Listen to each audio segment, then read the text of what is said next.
अस्सलाम वालेकुम वरहमतुल्लाहि वबरकातुहू। नाज़रीन, आपका मेज़बान डॉक्टर मर्याद अब्बासी आपकी खिदमत में हाज़िर है। आज हम बात करेंगे मुल्क की मजमूई सूरत हाल पे और स्पेशली जो वेव है टेररिज्म की, दोबारा इमर्ज हो रहा है बलूचिस्तान के अंदर, हमने देखा, और पूरे मुल्क के अंदर। हमारे साथ मौजूद है मुल्क के मायानाज़ तज्ज़ियाकार एंकर पर्सन भी हैं, जिनकी दिफाई उमूर पे भी बड़ी गहरी नज़र है, जनाब हसन अयूब साहब। बहुत शुक्रिया हसन भाई आपकी आमद का। ये बताएं, जो बलूचिस्तान में इस वक्त इंसर्जेंसी है, रॉ के एलिमेंट भी उसमें इन्वॉल्व हैं, फ़ॉरेन भी, पाकिस्तानी जो जिनको नाराज़ बलोच कहा जाता है और एक थियरी है कि मिसिंग पर्सनस के नाम पे वो टेररिस्ट बने हैं, और मुख्तलिफ जर्नलिस्ट ने भी इस पे बात की है। यहाँ पे धरना भी हुआ था, आपको पता है, मारंग बलोच भी आई थी। और वो जो मुख्तलिफ उनके कुलीग्स हैं, वो कभी मोदी को आवाज़ देते हैं कि राखी बांधनी है हमने, कभी वो इंडियन जो है वो झंडा लेके फिर रहे होते हैं। तो पाकिस्तान में रह के ऐसे एलिमेंट इतने ताकतवर, इनकी बैक पे कौन है? देखिए जी, बलूचिस्तान की अगर हम बात करें ओवरऑल, तो ये मामला जो है ये इतना सिंपल नहीं है जितना अगर आप कहेंगे मैं उसको बड़ा ईज़िली इसको एक्सप्लेन कर पाऊँ। इसमें कोशिश करते हैं। देखिए, इसमें सिर्फ़ रॉ नहीं है जी। इसमें दाइश भी शामिल है। इसमें हमारे कुछ लोकल्स शामिल हैं। इसके अलावा यानी वहाँ के जो एलिमेंट्स हैं कुछ ऐसे, इसराइल की जो इन्वॉल्वमेंट है हमारे इस रीजन के अंदर, और वो इनडायरेक्ट है। यानी इसराइल डायरेक्टली पाकिस्तान के या बलूचिस्तान के अंदर इंटरफेयर नहीं कर रहा, लेकिन वो यानी उसके सामने उसने अपनी प्रॉक्सीज़ रखी हुई हैं। Mahrang Bloch basically political face है बीएलए का और बीएलएफ का। बीएलए और बीएलएफ की बैक एंड के ऊपर रॉ है, और रॉ और जो है वो इसराइलीज़ हैं। अब ये पूरा जो हम बात करते हैं ना, एक दफ़ा आप इमरान खान से मुतल्लिक बात करते हैं ऑपरेशन गोल्डस्मिथ की, तो ये ग्रेटर प्लान है ऑपरेशन गोल्डस्मिथ का बलूचिस्तान के अंदर। इसमें यानी मारंग भी एक उसका हिस्सा है, एक जुज़्व है। बाकी बीएलए के आप देखें जो बलोच सरदार हैं, जो बलोच खैर बख्श मरी के साहबजादे दोनों, हरब्यार मरी और ज़ामरान मरी, ये दोनों जो है वो यूरोप के अंदर सालों साल से रह रहे हैं। जब यहाँ से ये फ़रार हुए थे तो ये वाया अफ़गानिस्तान ये निकले थे, और फिर जो कुछ अरसा रशिया में ये क़याम पज़ीर रहे, और इन्होंने वहाँ पर रशियन ज़ुबान भी सीख ली। यानी हरब्यार मरी और ज़ामरान मरी, ये दोनों रशियन ज़ुबान भी फ्लुएंट बोलते हैं, जैसे रशियंस बोलते हैं। नवाब खैर बख्श मरी जो कि एक बड़े सरदार हैं, यानी मरी ट्राइब के 3 ही बड़े ट्राइब्स हैं, यानी खान ऑफ कलात फैमिली को अगर माइनस किया जाए तो मरी, मेंगल एंड बुगटी, इनकी बात होती है कि ये तीनों का एक अपना एक अलायंस भी बनाया था इन्होंने। कुछ अर्सा पहले ये नवाब अकबर बुगटी की असैसिनेशन का वक्त है, जब वहाँ पर उस टाइम ये इश्यूज़ खड़े हुए थे। अ, अब ये लोग सालों साल से वहाँ से फंडिंग ले रहे हैं, और फंडिंग लेने का मकसद सिर्फ एक है, क्योंकि जो हिंदुस्तान की जो इंडियन एम्बेसी है, जो रॉ इनको पेमेंट कर रहा है, इसका मकसद सिर्फ एक है, और एक ही इनका पर्पस और एजेंडा है कि एक, पाकिस्तान के नौजवानों के माइंड्स को पोल्यूट करना, और दूसरा इनका एजेंडा ये है कि इसके ज़रिए आपके जो यूथ के ज़रिए आपने बलूचिस्तान के प्रोविंस को अदम इस्तेहकाम से दो चार करना। अब ऐसी सूरत हाल के अंदर जो महारंग बलोच ने जो पॉलिटिकल फेस और सॉफ्ट फेस आ गया है, यानी पहले तो हार्ड लाइनर सरदार आते थे ना, पहले तो बंदूक के जोर के ऊपर लड़ाई देखा कि हम तो रियासत के साथ नहीं लड़ सकते, तो इन्होंने अब अपनी हिकमत अमली तब्दील की है। अब सॉफ्ट फेस जो है खातून का चेहरा लेकर आ गए, क्योंकि जो हालिया 15 साल के अंदर आपकी जो लोअर मिडिल क्लास और अपर मिडिल क्लास ने जो इमर्ज किया है, और वहाँ पर एजुकेशन भी आ चुकी है लोगों के पास, तो वहाँ पर यूनिवर्सिटीज़ के अंदर जो नौजवान जहन थे, जिनके कच्चे जहन थे, उन माइंड्स को पोल्यूट कर चुके हैं ये। तो ये सारा नेक्सस चल रहा है जी।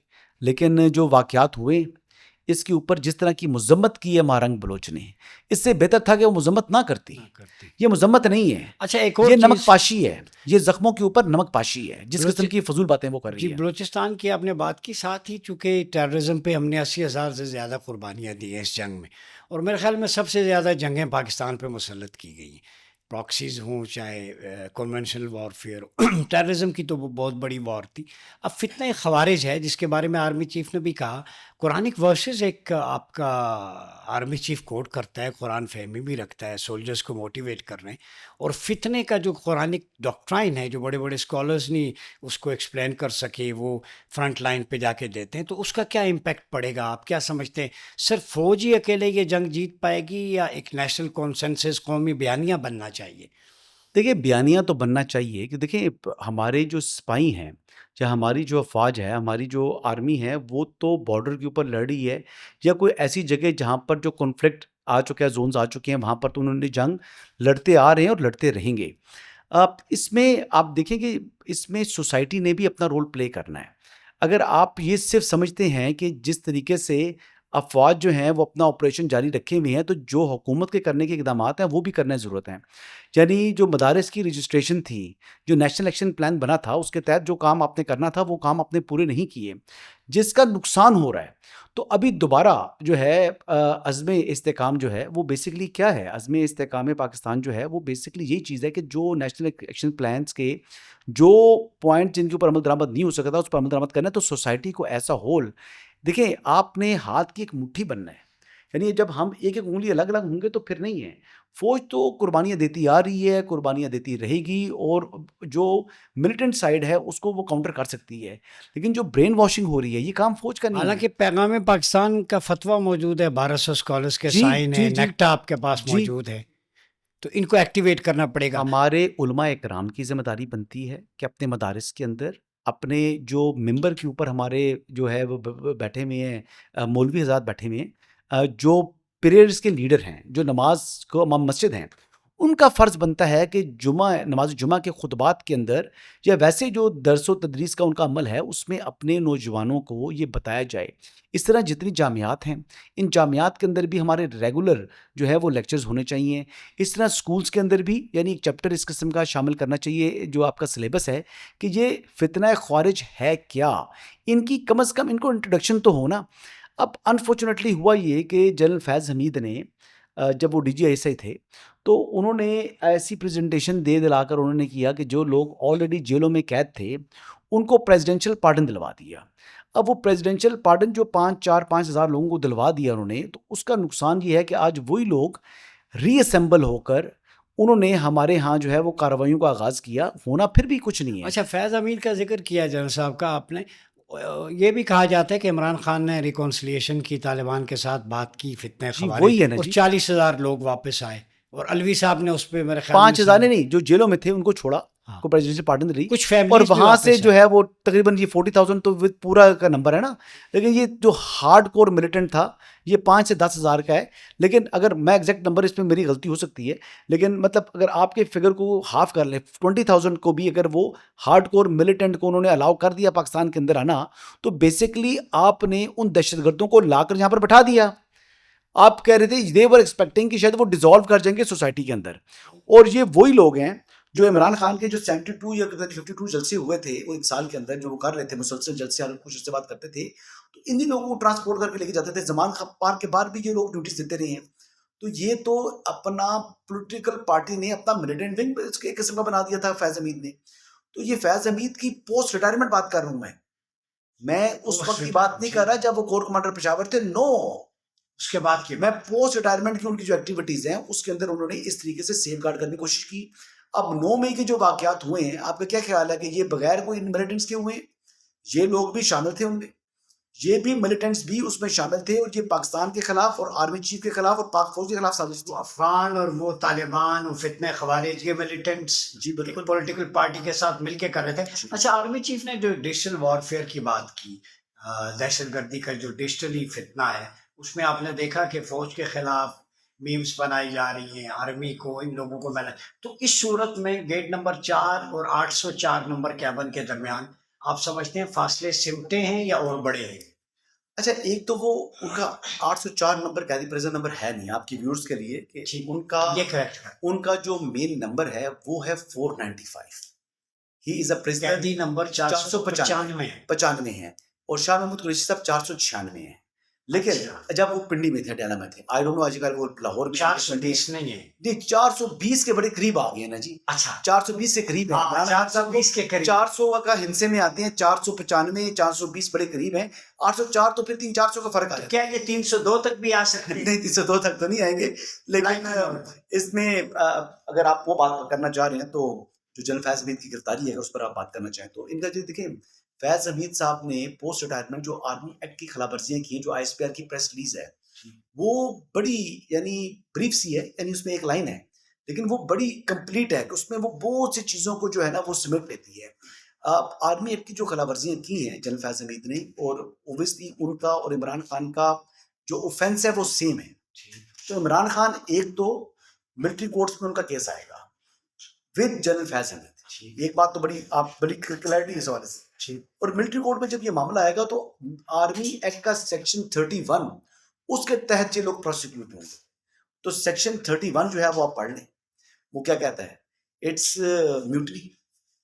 आप म्यूटनी आप कर रहे हैं तो फैज़ हमीद के ऊपर भी म्यूटनी का केस है और इमरान खान के ऊपर भी म्यूटनी का केस है। तो जब आपने इस किस्म की संगीन नोयत के मुकदमात में अगर आप शामिल होंगे तो इसका मतलब ये है कि एक इसकी जो मैक्सिमम पेनल्टी है वो डेथ है, और इसमें अगर डेथ नहीं है तो फिर उसकी लाइफ इम्प्रिजनमेंट आती है। तो क्या समझते हैं आप इसमें कोई अभी जो रिकॉन्सिलिएशन की बात जो कौन सी कुछ बात रिकंसिलिएशन जी? करते हैं? कोई रिकंसिलिएशन नहीं है, ये इनकी ख्वाहिशात हैं। अच्छा, ये मिन्नत तरला कर रहे हैं। देखिए ना, वो मैं पहले भी कहता रहा हूँ कि इमरान खान के पास जो लोग कहते हैं ना कि वो तमाम अपनी ऑप्शंस एग्जॉस्ट कर चुके हैं। तो मैं कहता हूँ ये दुरुस्त नहीं है। उनके पास एक ऑप्शन था, एक ऑप्शन है, और एक ऑप्शन उनके पास रहेगा, वो इस्टेब्लिशमेंट के पाँव पकड़ने का है। अच्छा। हाँ, ये उनके पास ऑप्शन था। इस ऑप्शन को वो इस्तेमाल भी कर रहे हैं और मुस्तकबिल में भी वो इस्तेमाल कर सकते हैं। लेकिन क्या इस्टेब्लिशमेंट क्या मानेगी? दस्तबोसी से काम नहीं चलेगा? पाँव पकड़ना ज़रूरी? नहीं, अभी तो बात ये है कि कदमबोसी ज़रूरी? कदमबोसी से भी काम नहीं चलेगा। बात ये है कि इन्होंने पब्लिक अपॉलॉजी तो की नहीं नोमे के ऊपर से उल्टा इल्ज़ाम एस्टेब्लिशमेंट के ऊपर डाल रही हैं। फिर कहते हैं कि अगर हमारे लोग शामिल हुए तो हम उनको खुद जो है वो पार्टी से निकालेंगे, उनको सजाएं दें। ये इफ़ एल्स एंड बट्स की जितनी भी ये जो वारदातें डालते हैं ना, अल्फाज का घुमनगिरी इस्तेमाल करते हैं, ये बड़ी एक समझ लें कि अनफॉर्चुनेट चीज़ है। उनको आज तक एहसास नहीं था, जनरल फैज़ की हमीद की गिरफ्तारी से पहले तक उनको एहसास नहीं था कि वो जो कर रहे हैं वो मुल्क के कितने जो है ख़िलाफ़ है, वो रियासत के कितने ख़िलाफ़ है और वो किस ज़ुमरे में आती है। तो मेरे ख़्याल से इस मामले के अंदर इमरान खान की बचत नहीं है जी। इमरान खान जो है वो इसमें कोई किसी किस्म की सहूलतकारी भी उनको फ़राहम नहीं कर पाएगा। अच्छा हसन अयूब साहब, आखिरी सवाल है, आपके वक्त का बहुत शुक्रिया, कि पाकिस्तान के अंदर इसकी जोग्राफियाई तकमील तो हो चुकी है, नज़रियाती तकमील बाज़ ज़राए कहते हैं बिल्कुल नहीं हुई, चूँकि स्टेटस को है यहाँ पे आम आदमी का मेयार ज़िंदगी आपके सामने है, टैक्स पेयर आम आदमी है, अभी बिजली के बिल देखें, पावर्टी बिलो पावर्टी लाइन लोग चले गए। तो आप नहीं समझते कि जो इंक्लूसिव मॉडल था आप असलम के दौर में, मीसाक डिक्लेरेशन है, मुआख़ात है मुहाजिरीन और अंसार के दरमियान, हैव और हैव नॉट, तो वो सोशल जस्टिस इस्लाम का यहाँ पे आ जाए तो पाकिस्तान की तकमील हो सकती है। वो प्रोविजंस आर्टिकल में तो हैं 38 जैसे, socio economic wellbeing of the people, तो स्टेट की रिस्पॉन्सिबिलिटी थी, अभी तक वो हुकूमत नाकाम रही है। तो आप क्या देखते हैं कैसे हो हुकूमत सकता ने जी, है? हुकूमतें हमारी एक हुकूमतें जी। एक हुकूमत के ऊपर सारा बर्डन डाल नहीं या सकते, बिल्कुल। क्योंकि जब 1947 में देखें आपका जो एक कॉन्स्टिट्यूशन पाकिस्तानी बना, अगर 73 से आ जाएं, को जो आपने एक मुआहदा कर लिया, कॉन्स्टिट्यूशन एक basically it's a contract between citizen and a state.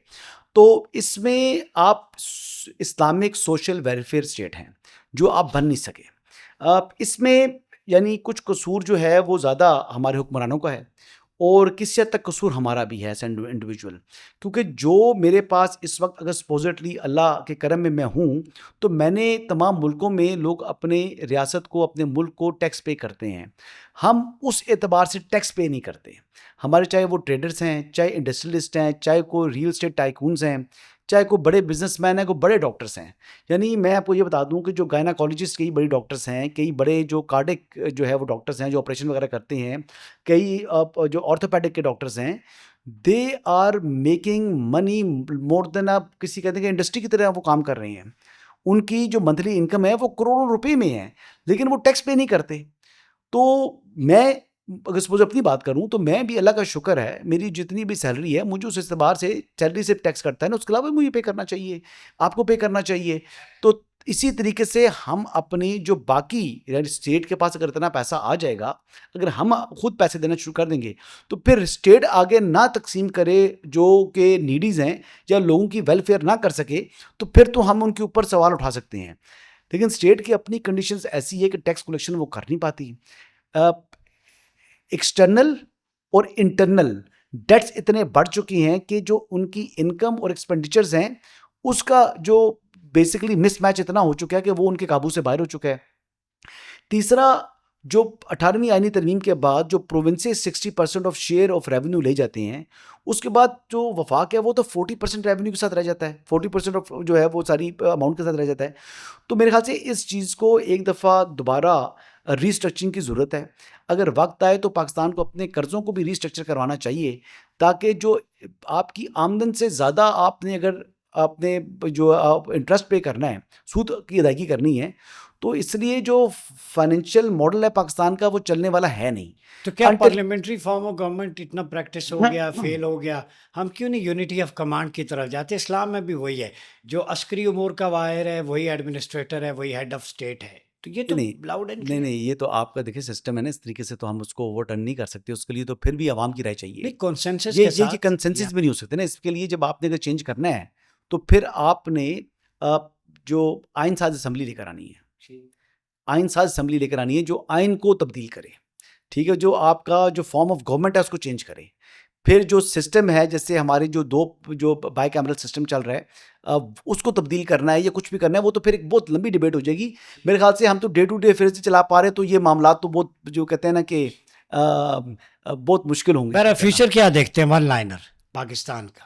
जी इंशाल्लाह पाकिस्तान का मुस्तकबिल जो है वो फ्यूचर जो देख भी रहा हूँ और दुआ भी कर रहा हूँ अल्लाह से कि अल्लाह ताला इस पाकिस्तान के मुस्तकबिल को रोशन करे। लेकिन जो फितने आ चुके हैं पाकिस्तान के अंदर, इन फितनों का कला कमा करना रियासत पाकिस्तान की अवलीन तरजीह है। मैं ये कहूँगा कि जो मारंग बलोच है ये भी एक फ़ितना है, मारंग बलोच के साथ ही एक फ़ितना है। इन फितनों को आई डिमांड फ्रॉम जो है ना स्टेट ऑफ पाकिस्तान के इसको अरेस्ट किया जाए। प्रोविंशियल गवर्नमेंट से मैं मुतालबा करता हूँ कि इनको गिरफ्तार करे और इनको कानून के कटारे में लेकर आएँ। कि ये नहीं हो सकता कि एक तरफ से बीएलए जो है वो पाकिस्तान के ऊपर हमले कर रहा हो, बीएलएफ पाकिस्तान के ऊपर हमला कर रहा हो और उसका जो पॉलिटिकल विंग है उसको आज़ादी से घूमने की इजाज़त दी जाए। तो बात आपने बलूचिस्तान से स्टार्ट की थी और मैं बलूचिस्तान के ऊपर इसको ख़त्म करता हूँ कि ये टॉलरेट नहीं हो सकता। जी, एनफ इज़ एनफ। बहुत शुक्रिया हसन अयूब साहब। जी नाज़रीन, आपने हसन अयूब साहब की गुफ्तगू सुनी। करक्स ये है कि हमें यूनिटी के साथ पोलराइजेशन को ख़त्म करना है। हमारी फॉल्ट लाइन चाहे इंटरनल हों एक्सटर्नल हों जो भी हैं उन्हें एलिमिनेट करना है। और बलूचिस्तान में महारंग बलोच, फितने ख़वारिज जितने भी एलिमेंट्स हैं इनको मुकम्मल यूनिटी के साथ एलिमिनेट करना पड़ेगा, इरेडिकेट करना पड़ेगा। हमें स्ट्रेंथ चाहिए, मिलजुल के हमने इस निज़ाम को, पाकिस्तान को खुशहाली की तरफ लेके जाना है। बड़े अच्छे नोट पे हसन अयूब साहब ने एंड किया कि वो ऊपर उम्मीद भी हैं और दुआ गो भी हैं। तो हमने स्ट्रगल करनी है, दुआ अल्लाह से करनी है कि ये खुदा करे मेरी अर्ज़ पाक पर उतरे वो फसल गुल जिसे अंदेशा ज़वाल ना हो। अपना बहुत ख्याल रखिएगा। अपने मेज़बान डॉक्टर उमर रियाद अब्बासी को इजाज़त दीजिए। अल्लाह हाफिज़।